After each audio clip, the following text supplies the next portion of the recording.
ಕನ್ನಡದ ನಂಬರ್ 1 ದಿನಪತ್ರಿಕೆ ವಿಜಯವಾಣಿಯಲ್ಲಿ ಪ್ರಕಟವಾಗಿರುವ ಈ ದಿನದ ಮಹತ್ವದ ಸುದ್ದಿಗಳನ್ನೊಮ್ಮೆ ನೋಡಿ ಬರೋಣ. ಅಮೆರಿಕ 40 ದಿನಗಳ ಬಳಿಕ ಇರಾನ್ ಜೊತೆಗಿನ ಕದನಕ್ಕೆ 2 ವಾರಗಳ ವಿರಾಮ ಘೋಷಿಸಿದೆ. ಹೋರ್ಮುಜ್ ಕೊಲ್ಲಿ ಮುಕ್ತಗೊಳಿಸುವಂತೆ ಇರಾನ್ಗೆ ಮಂಗಳವಾರ ರಾತ್ರಿವರೆಗೆ ಅಮೆರಿಕ ಗಡುವು ನೀಡಿತ್ತು. ಇಲ್ಲವಾದರೆ ಇರಾನ್ನ ನಾಗರಿಕತೆ ನಾಶ ಮಾಡುವ ಎಚ್ಚರಿಕೆ ನೀಡಿತ್ತು. ಗಡುವು ಮುಗಿಯಲು 90 ನಿಮಿಷ ಬಾಕಿ ಇದ್ದಾಗ 2 ವಾರಗಳ ಕದನ ವಿರಾಮ ಘೋಷಿಸಿದೆ. ಟ್ರಂಪ್ ನಡೆಗೆ ಇಸ್ರೇಲ್ ಅಸಮಾಧಾನಗೊಂಡಿದೆ. ಕದನ ವಿರಾಮಕ್ಕೆ ಒಪ್ಪಿದರೂ ಲೆಬನಾನ್ಗೆ ಇದು ಅನ್ವಯಿಸುವುದಿಲ್ಲ ಎಂದು ಘೋಷಿಸಿ ಆ ರಾಷ್ಟ್ರ 100 ಜನರ ಹತ್ಯೆಗೈದಿದೆ. ಇದರಿಂದ ಕೆರಳಿದ ಇರಾನ್ ಮುಕ್ತಗೊಂಡಿದ್ದ ಹೋರ್ಮುಜ್ ಅನ್ನ ಮತ್ತೆ ಬಂದ್ ಮಾಡಿದೆ. ಕದನ ವಿರಾಮ ಘೋಷಣೆ ನಂತರವೂ ಬುಧವಾರ ಇರಾನಿನ ಹಲವೆಡೆ ದಾಳಿಗಳು ನಡೆದಿದ್ದು ಮುಂದಿನ ದಿನಗಳ ಬೆಳವಣಿಗೆ ಮೇಲೆ ಪರಿಸ್ಥಿತಿ ನಿರ್ಣಯವಾಗಲಿದೆ. ಇರಾನ್ ಕದನ ವಿರಾಮ ಘೋಷಣೆ ಬೆನ್ನಲ್ಲೇ ಜಾಗತಿಕ ಮಾರುಕಟ್ಟೆಗಳಲ್ಲಿ ಹಬ್ಬಿದ ಸಂಭ್ರಮದ ಅಲೆ ಭಾರತೀಯ ಷೇರು ಮಾರುಕಟ್ಟೆಯ ಮೇಲೆ ಸಕಾರಾತ್ಮಕ ಪರಿಣಾಮ ಬೀರಿದೆ. ಹೂಡಿಕೆದಾರರ ಸಂಪತ್ತು 16.25 ಲಕ್ಷ ಕೋಟಿ ರೂಪಾಯಿ ಏರಿಕೆಯಾಗಿ ದಾಖಲೆ ಬರೆದಿದೆ. ಈ ಸುದ್ದಿಗೆ ಇಂದಿನ ಸಂಚಿಕೆ ಓದಿ. ಒಟ್ಟು 40 ದಿನಗಳ ಯುದ್ಧದ ಇಡೀ ಜಗತ್ತನ್ನು ಅಲ್ಲೋಲ ಕಲ್ಲೋಲ ಮಾಡಿದ್ದು ಹೇಗೆ? ಈ ಭೀಕರ ಯುದ್ಧದ ಪರಿಣಾಮಗಳೇನು? ಈ ಕುರಿತ ಫೋಕಸ್ ಸ್ಟೋರಿಗೆ ಚಿಂತನ ಪುಟ ನೋಡಿ. ದಾವಣಗೆರೆ ದಕ್ಷಿಣ ಹಾಗೂ ಬಾಗಲಕೋಟೆ ವಿಧಾನಸಭಾ ಕ್ಷೇತ್ರಗಳ ಉಪಚುನಾವಣೆ ಮತದಾನ ಗುರುವಾರ ನಡೆಯಲಿದೆ. ಇದರ ಜೊತೆಗೆ ಅಸ್ಸಾಂ, ಕೇರಳ ಹಾಗೂ ಪುದುಚೇರಿ ವಿಧಾನಸಭೆ ಚುನಾವಣೆಗೂ ಗುರುವಾರ ಒಂದೇ ಹಂತದಲ್ಲಿ ಮತದಾನ ನಡೆಯಲಿದೆ.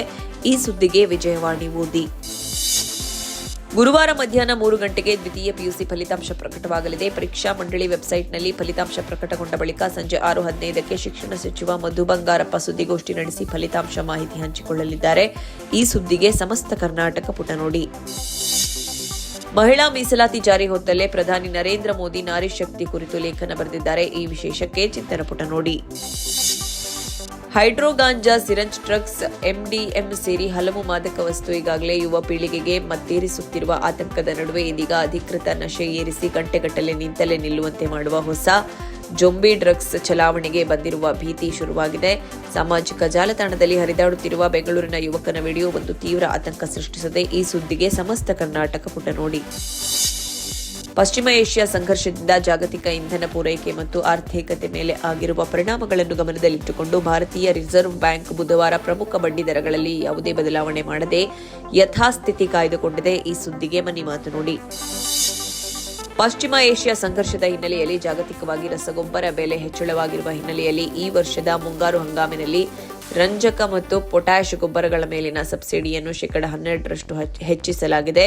ಪ್ರಧಾನಮಂತ್ರಿ ನರೇಂದ್ರ ಮೋದಿಯವರ ಅಧ್ಯಕ್ಷತೆಯಲ್ಲಿ ನಡೆದ ಸಭೆಯಲ್ಲಿ ಸಬ್ಸಿಡಿಯನ್ನು 41,534 ಕೋಟಿ ರೂಪಾಯಿಗೆ ಏರಿಕೆ ಮಾಡಲು ಅನುಮೋದನೆ ದೊರೆತಿದೆ.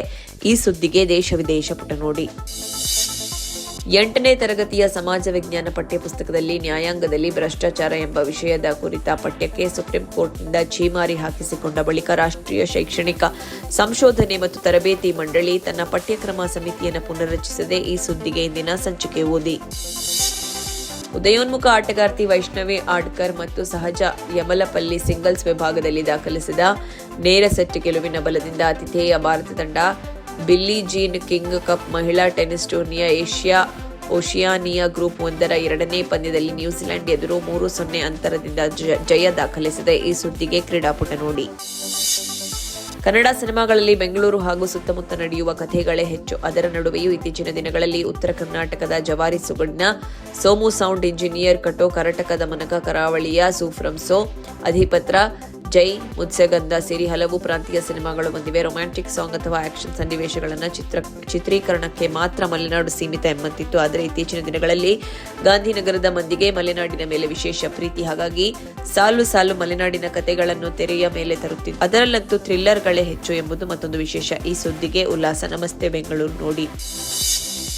ಇವಿಷ್ಟೇ ಅಲ್ಲ, ಮುಂಜಾನೆ ಮಾತು, ಅಂತರಂಗ, ಭವಿಷ್ಯ, ಮನೋವಿಕಾಸದ ಕಾಲಂಗಳು, ಕ್ರೀಡೆ, ಸಿನಿಮಾ, ದೇಶ ವಿದೇಶಗಳ ಭರಪೂರ ಸುದ್ದಿಗಳ ವಿಶೇಷಗಳಿಗಾಗಿ ವಿಜಯವಾಣಿ ಓದಿ.